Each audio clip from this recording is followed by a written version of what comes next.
I had a splendid voice. In fact, I'd sing in opera if they'd give me my choice. I wrote to Oscar Hammerstein that I would be his star. He said, come down and sing for me, and I'll see how good you are. And I don't suppose I'll do it again for months and months and months. No, I don't suppose I'll do it again for months and months and months. I sang the wise old owl, and he left the room at once. So I don't suppose I'll do it again for months and months and months.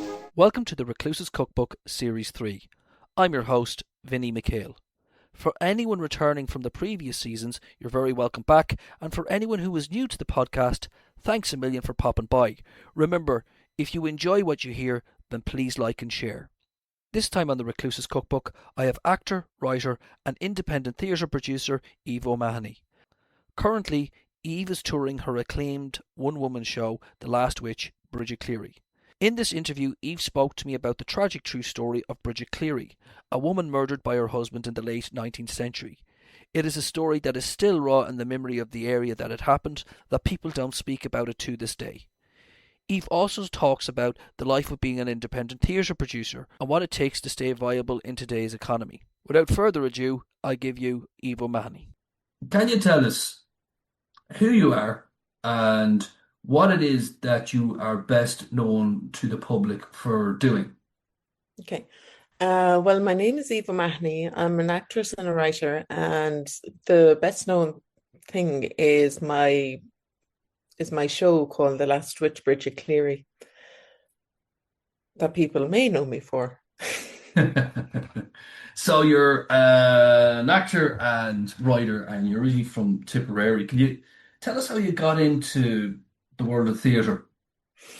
Well, I was 5 years old, and my mother sent me to drama classes, and then I got a part as an angel in a play for the Christmas panto, and people laughed when I said my line, "I wiped your shoes for you, Your Majesty," and then it was hooked when people, like, I don't know, that you know yourself probably, when people laugh at you, you're like, oh my God, it's a drug.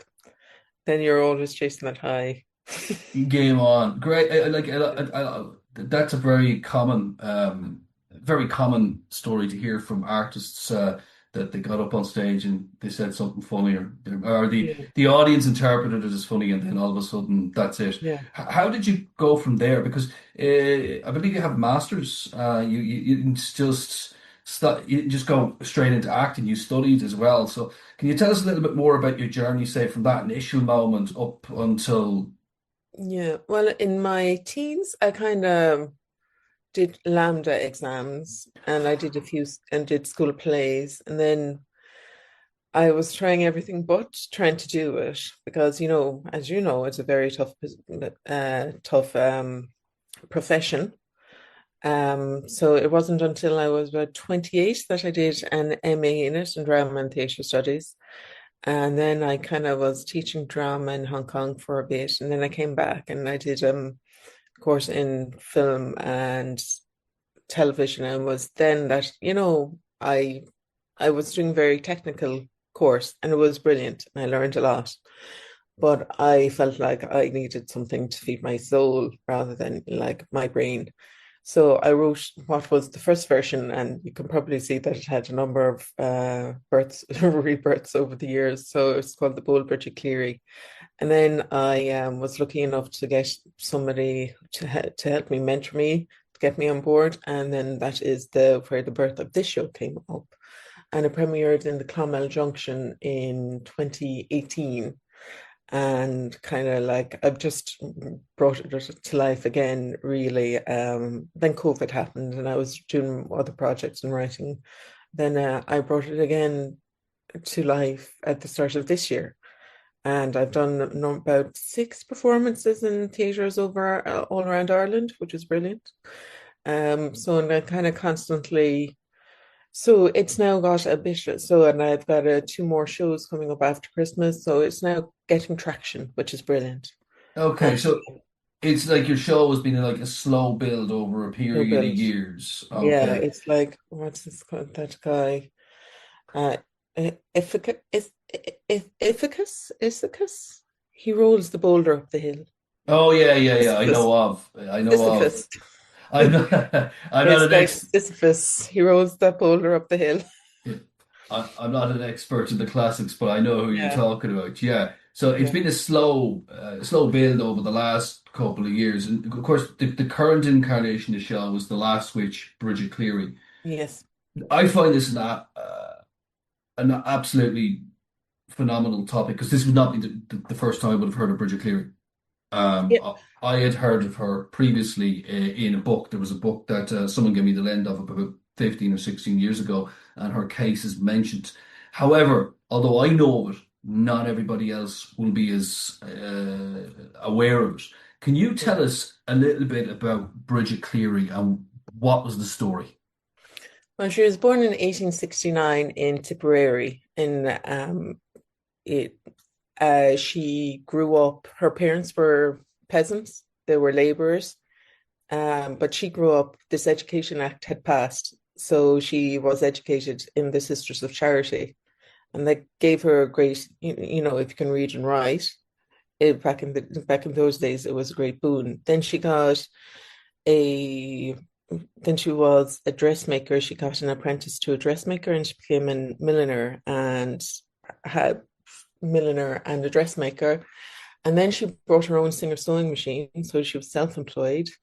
Now she married this man called Michael Cleary when she was 18 and he was 27. Now at this time, this was unusual that they would marry at that age because people didn't marry until their late 20s. So she was quite young marrying. But for the first 4 years, Michael lived in Clonmel, where he worked as a cooper, making barrels. And so for the first 4 years of their marriage, he lived in Clonmel and she lived with her parents. Her mother died, and then her father, Michael, then moved into this labourer's cottage in Ballyvidley. Labourer's cottage was a very modern building built for labourers. Now, the people who had lived in it previously couldn't afford the rent, so they had been evicted. So Bridget moved in. People probably thought that they weren't entitled to it because her father was a retired labourer, but they could afford the rent. So again, I'd say that didn't impress people either. It was built at the side of the ferry fort, which we all know Hmm. don't go near ferry forts, because it's considered bad luck. There's a lot of surrounding factors. She was also quite an energetic, attractive woman. She never had children, which I don't know whether she wanted them or not. We don't know. A lot of this is just kind of. I try to work from the facts as much as I can, but then as a writer, you have to embellish quite a bit. Not quite a bit, but just kind of so. And then one day when she also had hens and sold on the eggs. Now this egg business was a great boon for women in those times because it gave them a separate income. They didn't have to rely on their husbands for this income. So a lot of country women had eggs and sold them on. And that was their money. That was their hen money. Then one day she got sick. And then it she was sick for no, for maybe a couple of weeks. And her husband and father went to get the doctor in Feathered for her 3 times. The priest came a couple of times. There was surrounding factors, but then 3 days prior to her death, they met male members of her family, and her husband decided that she was possessed by the fairies. So they spent 3 days trying to get them to exorcise the fairies. They force fed her this concoction of milk and herbs by holding her down in her own bed, all these men. And then they burned her with a poker, hit her, shook her. It was awful. It was a form of torture. And then at the end of those 3 days, she got up and went about, and her family was there, all the members of her family who had been there for the last 3 days, and her husband. They had words. He was just like, eat the piece of bread I gave you. And she's like, no. And they say, eat it or we'll get the fairy out again, basically. And she said, no, wasn't it your own mother who went with the fairies? And then he ended up hitting her, and, and then he threw an oil and stripped her of her clothes. He tried to force a burning log down her throat. The ash from the burning log caught onto her shift, and he splattered oil over her and threw the flame over her, and she was burned alive. Then he wrapped her in a blanket and buried her in a shallow grave, then went over to Fairy Fort trying to find her, because then he was saying to everyone, I've burned the changeling, I've burned the witch, Bridget is coming back to me. And so then they went back to the house. Then the next day they went to the priest. The priest heard the confession, said, go down to the police station now, where she was reported missing. But then inevitably her body was found, and then there was a whole host of arrests, and her husband, various members of her family were sentenced to kind of between 6 months and 5 years of police time, penal servitude, and Mike was convicted of manslaughter, served 15 years, emigrated to Montreal, never was heard of again. And poor Bridget was buried under cover of darkness. There was nobody there to say prayers over her body, no priest to say prayers over her body, which was a big slight at the time.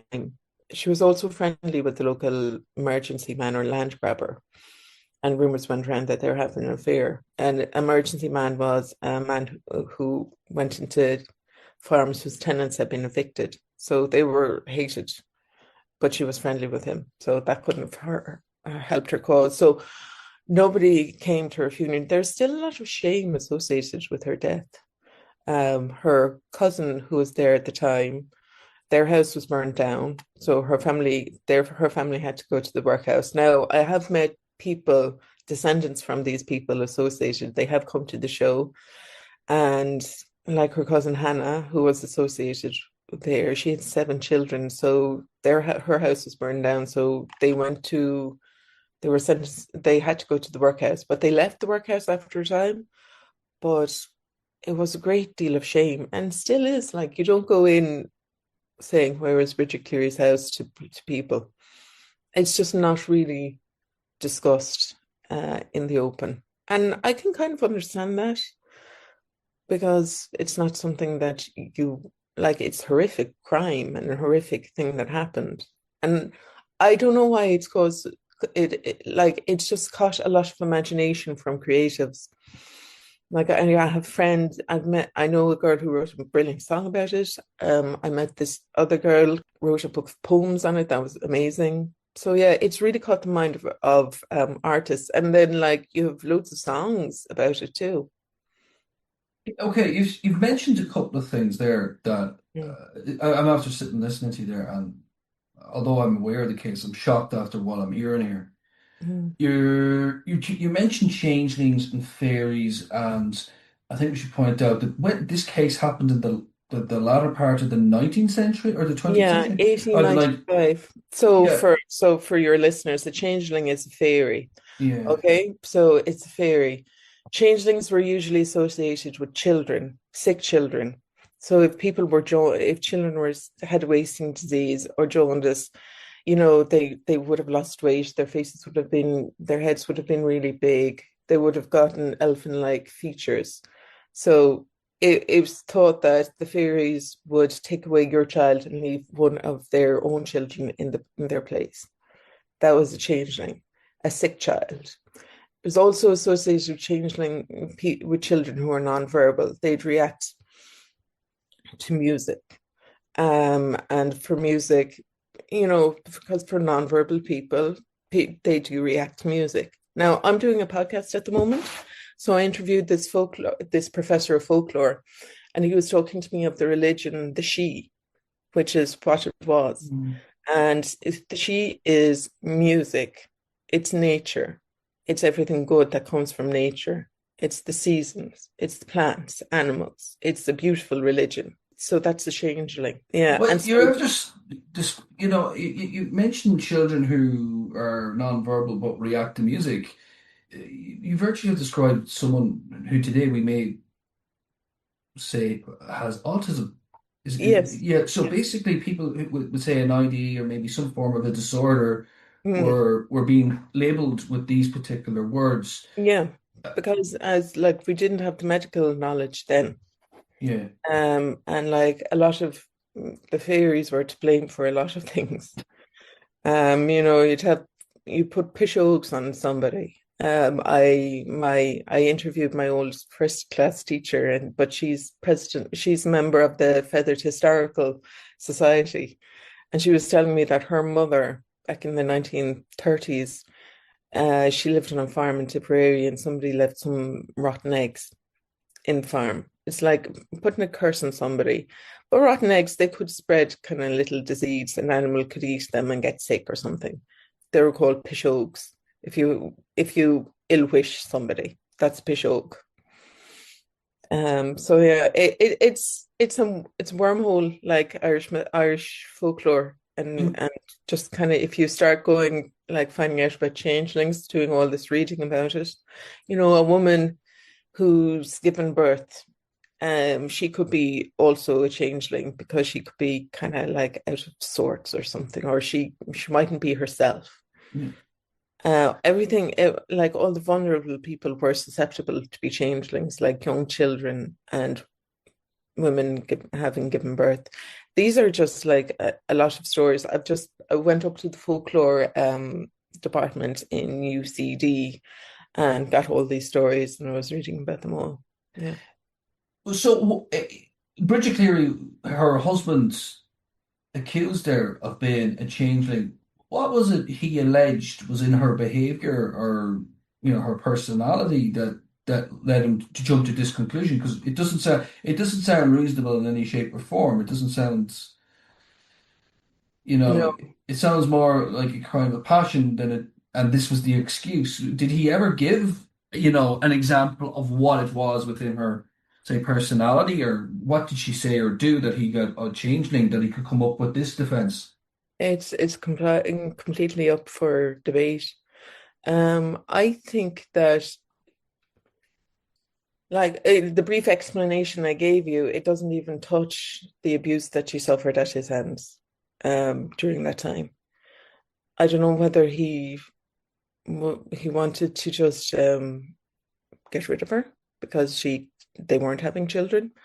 I'm looking over some jury notes, some notes from the trial, which were taken from newspapers.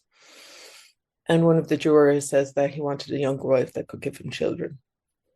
So whether he believed in the belief of fairies, that people believed, the people around him, they would have believed in fairies and what he was doing. So he could have exploited that, or else he might have believed it. I don't really want to try to search for the mental health because we don't know. I'm not a professional. And professionals, they need to see somebody before they diagnose them. So it's all up for circumspect. It's like it's all up for debate. I think that either he was either quite mentally ill or a very evil man. That it could have been, you have so many men gaslighting women and abusing women and saying that, and a lot of it is coming to light now, whether it's always been there and women are just reporting it more because, they realize that it's not their fault, or else that, there's just been an upsurge in it. So, how did you find out about Brigit Cleary? Because you said earlier Yeah. on that it's not a name that's mentioned. No, Um, it's not. Through a book, Angela Burke, The Burning of Brigit Cleary. It's a really good resource if you're interested in this. Again, it doesn't blame anybody. It just gives facts and political facts, the sociological facts, and facts about her and facts about Mike, and things like that. So it doesn't cast aspersions. It's just written extremely well and lyrical. how did you come to make the decision that you were going to produce a play?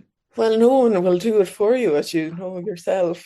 Um, I just kind of had to like say, right, well, no one is going to do this for me.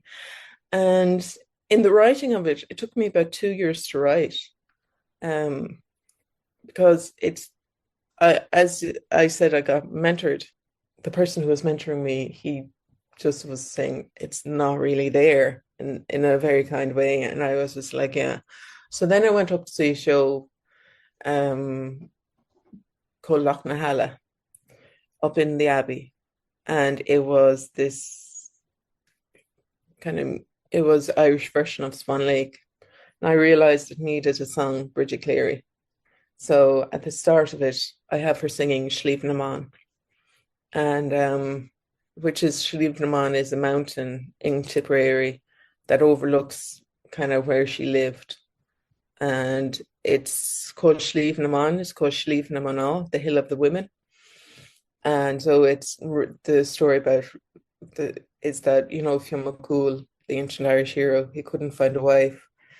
So he wanted to find a wife. So he said to all the eligible women in Ireland, whoever's there is up at the top first, gets to marry me. And then he fancied this one. So he showed her a shortcut. And so she won and they got married. So that's why it's called Hill of the Women. But there's also a lot of fairy lore associated with it and attached to Slieve na Mon. So like I have her singing, and then that is instantly brought, like, unlocked whatever door that was closed, and then it was written in about a week That's quite after that. fast. And like in Yeah, terms of the original play, like in length, yeah. like I mean the original draft, like I mean, how many pages were we talking about? What was the running time? Do you think it would have been? It was about the first play was about half an hour. Then the second play was about 45 minutes. Now I have added on to the play to the play since like it started. I have added a few things on. I needed to flesh out a couple of characters. So I just, I do a writing course as well. So I kind of copy and paste sometimes. But so you have your draft stolen, you're sitting Yeah, there I and have you the look at, drafts. The draft I have now is the best one. So yeah. yeah. So come to see it. I have a couple of shows coming up. You've got the initial draft all yeah, on your document Word, your Word document, should I say, or they're printed out and sitting next to your laptop or your Mhm. typewriter or wherever it is. What was the next step, like that you kind of thought, well, geez, I should do something with this? Because I think that like lots of people write, and I'm guilty of this one. I write a lot, but I Mm. just don't produce the self-producing hat is not there. I have no idea where to get going, how to Mm. go about it, who do I contact, or any of that sort of stuff. So could you tell us what was the next step for you? Because you are a independent theatre producer. Oh yeah, You definitely. know? So my first I first did it in the Clonmel Junction. Hmm. And that was a brilliant experience because, it was very much there, added on as a footnote. And, I was saying, you might get a few people, and it was profit share. And I said, as long as it's up, as long as it's up. So I had a very lovely local woman, Catherine McVicker, who was my director, and we got it on its feet. And it was done in the old army barracks in Clonmel. And I remember putting my set was amazing because it was all objects that were like in a shed. So I had a dresser that belonged to my great granduncle, and my mother, God bless her, she painted it beautiful green. I had these plates from my great grand aunt, the blue pattern plates, oriental plates. There's a name for them. But every art, you'd know them to see them. I still have a sewing machine that my great great grandmother used, and like it's an old wreck of a thing, but it's perfect. My aunt loaned me a lamp that my great aunt would have had at an old dressing table from I don't know where. chairs that belonged to like my grandaunts and uncles. Um, I was lucky enough, my costume was a boon. When I first did the show back the first iteration, I was just like, well, I need a costume. So I went down to a charity shop and I got a costume and it was perfect. And then there's a photo of her on her just I taken and it's exactly the same as it. So I think just like, sometimes magic of theatre happens. Like all your kind of all the good wishes of everything and everyone involved, it just happened then. And it was a great show. And we put the huge dresser on at the back of a trailer, and my stepfather drove out, and we were driving this huge trailer through Clonmel. And like my stepfather and my cousin like just brought it in, carried it in. Like I couldn't have done it without everyone there. So well I could have, but it would have been bloody terrible. Um and it was that and like so then it was sold out and then I got two standing ovations and yeah it was just like magic happens sometimes in theatre. You, Magic, and then a lot of times it doesn't. But like as you know, for those times of magic that happen, it just keeps you going. So I had two sold out nights, which was yeah, it was full and it was so hot. It was 2018, the summer, which was really nice. But like this is August, and I remember just like being boiling. And the army barracks I didn't bring water around for the first night of my show, and like I was really nervous, so you get dry mouth. So there was a tap. I was oh God. So I drank water from that tap, and I it was just like it was pretty much rust I was drinking, but it was well worth it. But yeah, so that's where it started. Then I did a few shows then I went to the Galway Fringe and I won a Best Actress award at the Galway Fringe. Then I did it in a few places after that. And then like I just kept emailing now when I say, and then just like last year, I was asked to do it at the Banshee Festival in County Cork. So then I got it up again and loads of people turned up and it was a brilliant experience again. So I said, right, time to get this on its feet again. And so our good old friend ChatGPT, I was just like, how do I do this? So go on ChatGPT. I know. So I just use it for kind of things that I need thing for. So I said, give me all the centres you can that are state governed because I said I have to monetize this. It's not enough just doing it because you love it. You need to get value and self-worth out of it. So True. then I have like have 6 dates coming up this year. Well, I had 4 dates earlier this year and 2 dates coming up in January. And I got my rate that I asked for. And then you also like have to now had you say, oh yeah, I can do profit sharing, you might have had more things, but you have to have kind of self-worth and know that this show is worth it. You're putting a value on yourself. You're putting a value on yourself, you're putting a value on your work. But it's not just 45 minutes that you go up for. Like it's a whole week of rehearsal. It's travel time. It's like your fuel. It's your fuel. At times your accommodation, your food. Kind of like it all has to add up. Yeah. So you've kind of hit on a couple of things there. You talk about the crowd reaction to it. You got two standing ovations there.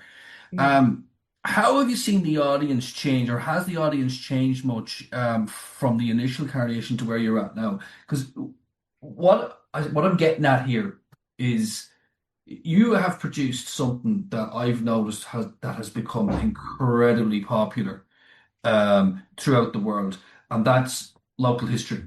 If Yeah. you go on YouTube, I'm one of these that I'm fascinated with local history, and I watch many local history YouTube channels. You are doing something similar, albeit for the theatre. Have you noticed that interest in it, and or has the interest grown maybe in it, do you think? Or has it always Yeah. been there? We just didn't know about it. Yeah, I think so.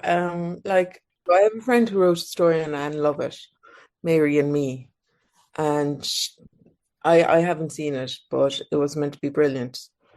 Um, Heard it. Yeah. yeah. So, and then I just think it's interesting stories and stories that if a story is told well. So it's I don't think it's enough just to write about a story if it's the story told well. And if it captures the then you have to have like why is the Brigit Cleary story so popular? Well, you kind of like as a person who has empathy, I think it's the tragedy. And then, but if you were to dissect it as a writer, you say that it's very interesting. Here you have, a woman who was murdered by her husband. It's kind of interesting. She was attractive and young. They didn't have children. She was rumored to be having an affair. Folklore. There's Irish folklore. It captures something of the imagination. So I think, and then Irish history, it's so influenced by a lot of different factors. It's influenced by history, because we have a very interesting history. Like it hasn't been plain sailing. I go into like because she was born like not even like 24 years after the famine, I think. Oh well, after, like the famine was still very much in living memory, and that has to have an effect on society. Because whilst the society where she was living, it declined rapidly, like from 1850, like it declined rapidly until 1895, whereas they're a very closed, ensconced community. So I think it's a lot of factors that are kind of influence. And then Mm. you have the fact that she was rumored to be having an affair with the local land grabber, who was there as a symbol of British oppression. That's very interesting as well. They It were has, friendly, but I don't think that they'd be having an affair. Like, yeah. In terms of like, what I'm hearing and of all this, because I just know it like briefly. I wouldn't have known to the full extent you do. It has all the makings of a classic story in that yeah, sense. exactly. It has all the beats, shall we say. All the beats. Yeah. And then the kind of the man who solved the murder, Detective Inspector Wansborough, he came into this society and he wanted to know about the priest, what Michael said in confession to the priest, but of course the priest couldn't tell him because of sacrament of confession. So he was just like, what? And then, so it was her cousin Hannah who gave evidence against all the other members of her family. And it was her testimony that ultimately got them all jail time. So, and he was instrumental in that as well. So he, I think, is a very, very interesting character as well. And then it was just, because at this time Oscar Wilde's trial was going on as well. So you had, you had like, it wasn't a great PR time for Ireland. Socially, there's a And lot going on here it was a from lot of what. time. And you have to think of the political situation because we're still trying to get home rule, because we're still being governed by England over there and not in Ireland. So we're going for home rule. So this kind of botched our campaign for home rule because we're still this stupid race that believed in fairies and burned people for it. And that was used as well. So her death made newspapers all over the world as well. So like it was Victorian era as well. So and they loved, Mm. anything with a hint of ghostly apparition about it. So Victorians were into sensationalism and melodrama, and this fit all the bills. So that's why it was so popular as well. In terms of modern day audiences, how well known is the case? Is it something that has kind of fallen out of the public? Yeah, I don't know. A lot of people know, some people really know about it and are really Hmm. interested in it. A lot of people just say, "Oh, didn't really know about it." So it's like it can depend. I have men who come to the show who are kind of dragged there by the way their partners or somebody, and they're just like, "Well, I wasn't expecting to enjoy it as much as I did." Like, and I've had a few of those, and I said, "Oh, that's lovely." It is lovely to hear, you know, See, rather than the latter. you've made an impression with it, so Yeah, so you're an actor, you're a writer, you're a producer. What does your average day look like in that sense? Because you're running a show as you're effectively running a business here as well with your yeah, show. So can you yeah. tell us what your average day might look like in terms of producing the show? Producing the show. Well, I spent a couple of hours sending out an email telling them about my show, like I think I sent emails out to 30 venues and I got 6 replies and 6 jobs out of it, which is really good. So I spent a couple of hours doing that. So get yourself a really good package together. Get reviews, get quotes, tell them all about it, tell them about yourself. Make sure it's a very interesting in email. That's what I'd suggest. Get photos of your play, um, and get photos of your play. Get people to give you quotes. Now, since I've started, I'm on the PR thing as well. I go after a performance, I say, can I get some audience reactions? Those are important to get as well. So get audience reactions. Do I always do a Q&A after it? So I think that's very important to do. Um, who want to hear about the history of and the surrounding things. So I have to make sure that I'm up to date and on all the facts. Or if I don't say, listen, I'm not sure, I need to check that because you're also in another headspace. Um, so that's it. And I just was in Image magazine there, which was I saw brilliant. it. So like this lovely girl came up to me and said, "Do you mind if I mention you on our socials?" And I said, "No, please do." And then I said, "Take my email." So she took my email. Then there was this, it's like her editor, or we said, "Oh, do you mind if I write feature you on our feature for my life and culture?" And I said, "Absolutely not. I'd love that." So, and then people might come up to you and just kind of have a chat. And, so that was a really big thing for me. And so, like, just do everything you can as a producer, do a producing thing. Just be like, and I know you have to get on the socials, even if you're not on Instagram in any way. And maybe show a bit of background as well. Like I'm on Instagram and I just kind of show them me setting up my stage. And because, it is 2 hours long, you'd have to put in the prep. You have to kind of go up there really early. I love getting to see, like, it's a whole day for me doing a performance. And not because like I'm just like not in and out, set up the stage out. I love soaking in the atmosphere of the theatre. I need to be in like my even half meditate before a show. Um, and like I have songs that I do. I have to do my vocal warm-ups. I have to prance at the stage. I have songs that get me in the mood. I just kind of like whenever I'm waiting to go on a show, I always need to pee. But then when I'm out, like I don't. So it's a thing. And then you just kind of breathe and you're like, it's 45 minutes. So you're spending the whole day, the whole week for 45 minutes. So you need to make sure that you're given the audience, because the audience has never seen this before. My mother said, remember, the audience has never seen this before. So you have to go out and you have to give them your best.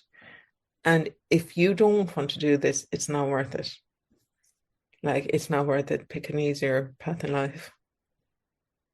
There's If you're easier not, things to there's do. much easier things to do. Um, so if you don't want to do it, don't do it. You have no, like, don't feel bad about it. In terms of like like you're describing like literally a full working week Yeah, there on one show. yeah. How does that free you up to say look for other work in the arts or work in other projects? It must make it must limit your time, does it? Or No, no, not at all. Because, and then also just as a producer, you find out who the local newspapers are and you send them a press release and can you mention me? Find out who the local newspapers are, the local radio stations. The art center might hook you up with them, or definitely you. If they don't, just ask the local radio station, what should be better, will I contact them or will you contact them? And same with the newspapers, will I contact them? Will you contact them? Or just have a good open means of like get on those socials with with the art center as well. It's like get posters printed. Sometimes you might have to do it. Find yourself a good rate. Go online, get a good rate, because like if you need to print a lot, it's expensive getting them from a printer. Like Vista Print is good. I'm not doing this as if Vista Print ever want to sponsor me. I'm more than willing to do that. Um, and then kind of just keep all your costs down as well. Stay with friends if you can. If you're up, like I'm going up the north after Christmas. So I've asked my friend, can I stay with her in Dublin? So I'm going to break the journey because like you have to like, so I'm going to go up maybe 2 days before to Dublin. Then on the day of, I'll I'll go to the art centre in Down. Then I'll stay the night there. I'll stay there. Then I might do then after the show I'll stay in town. And then I'll come down to Dublin and stay with my friend and then go back home. So it's just like learn how to break journeys. Don't tire yourself out either. Like give yourself plenty of time.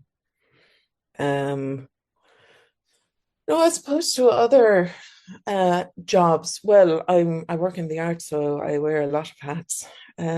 So I also teach in schools, drama, and so that's good. So I like going in. I write plays for the kiddies. So I'd love to get those somehow education plays. I have a play called The Bug Hotel, and it's easily adaptable for other ages. So it's about all these bugs checking into the Bug Hotel for their AGM. Yeah.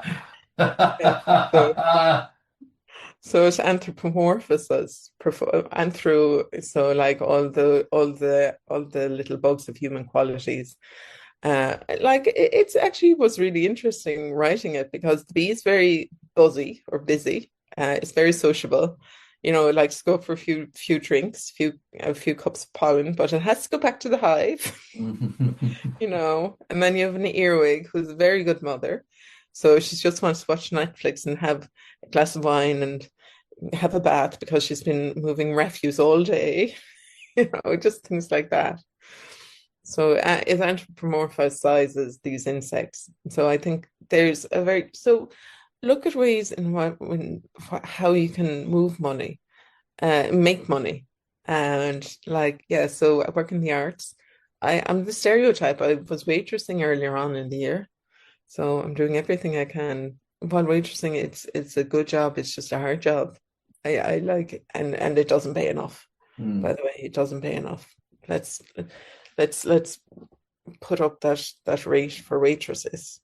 Yeah, Yeah, 100%. It's a physically demanding job. You're on your physically feet for demanding. 7, 8 hours. It was more like I was on my feet for about 11 or 12. I was working really hard in this kind of, yeah. It's absolutely crazy. So mentioned a couple of things here, and I think it's important that we kind of we shed some light on them. You mentioned a Vista printer, and if they were interested in sponsoring you. Yeah. It sounds as if your show is completely financed from your own pocket at the moment. Yeah. Um, in terms of funding, what is there out there for your artists like yourself who are producing their own work? There is a demand for it, but can you tell us a little bit more about that? Because I'm I not don't sure. think there is funding. Like, it's extremely hard to get funding for a show. And like, I'm kind of proving that I am making my own money from it. So I don't know, like, you really need to get a producing company behind you. I would be like an independent producer. I'm just starting off. Like, I have friends who are producers, but it's extremely hard to get any type of funding. And when you say ha And like, it's extremely hard to get any type of funding. Um, and like, hopefully there's a wage coming in. There's a thing coming in for artists in the new year. So it'll entitle artists to €325 a week, which is life changing. Mhm. Like, it's life changing. Like, I know a, a person who worked as a carer, and it was a very challenging job. But because of this, they can concentrate on their own work and create work Mhm.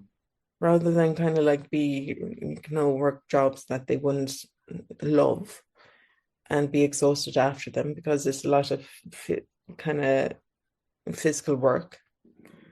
And they kind of even and just have the time just to say, well, I'm going to sit down and write today and get work from that. And what is it about the process that makes it hard? I think that we hear artists say that all the time, that we're aware that it's a hard lifestyle. But what is it when you go on the route for application funding or whatever it might be? What is it about the process that makes it hard or difficult for artists like yourself? Um, well, it's competition. There's always a lot of people going Okay. for one kind of bit of funding. Um, it's also about having the right producer behind you. Mhm. Production company. Like, there's only a few like production companies out there, and they want to take. There's only so much that they can do either. Like, it's just about more funding needed for the arts. In terms of competition, do you find that it's always the same people who are receiving? Because that's what I would have heard throughout the years, is that when it Yeah, comes down to well, it all funding. depends. Like, I don't like. I wouldn't see other people as competition. I'd see them as just people and needing money as well to do what they love and what they are good at and what they trained for. I Hmm. mean, we have all these courses letting people train, but then like after the course is finished, There's you're nothing. let out in the big bad world. Yeah. So I think the Irish government has a duty of care to their artists. And why do they have a duty of care? What is it the artist provides? Because I think, I think that we have a wonderful legacy, the Irish people, um, with our past and with our present. And I think it is our duty as artists to continue that legacy, but we can't do it without proper funding. And that's what I think we need, is proper funding. And I would love to see that. And now it's the time for us to get that proper funding and see what we can do with it. are the government very quick to advertise you guys, the artists, as this great part of Ireland to attract people to the island, and then you get absolutely nothing out of it? Is that the case? Yeah, a lot of the time. And then like, you have all these drama courses Mm. going on um, in our national universities. And you have now, a lot of people go into other kind of areas of the arts, or kind of quite a few people that I went to college with have chosen other like paths in life because they need to get a mortgage.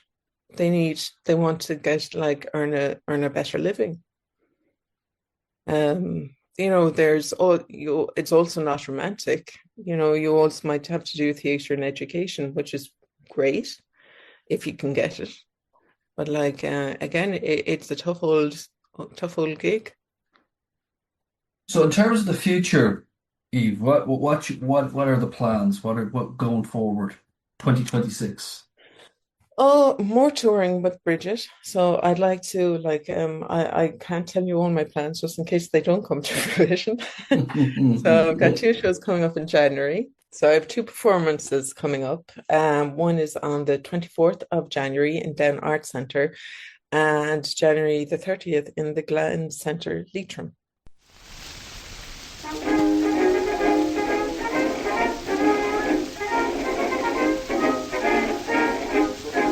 So that's my interview with Eve O'Mahony.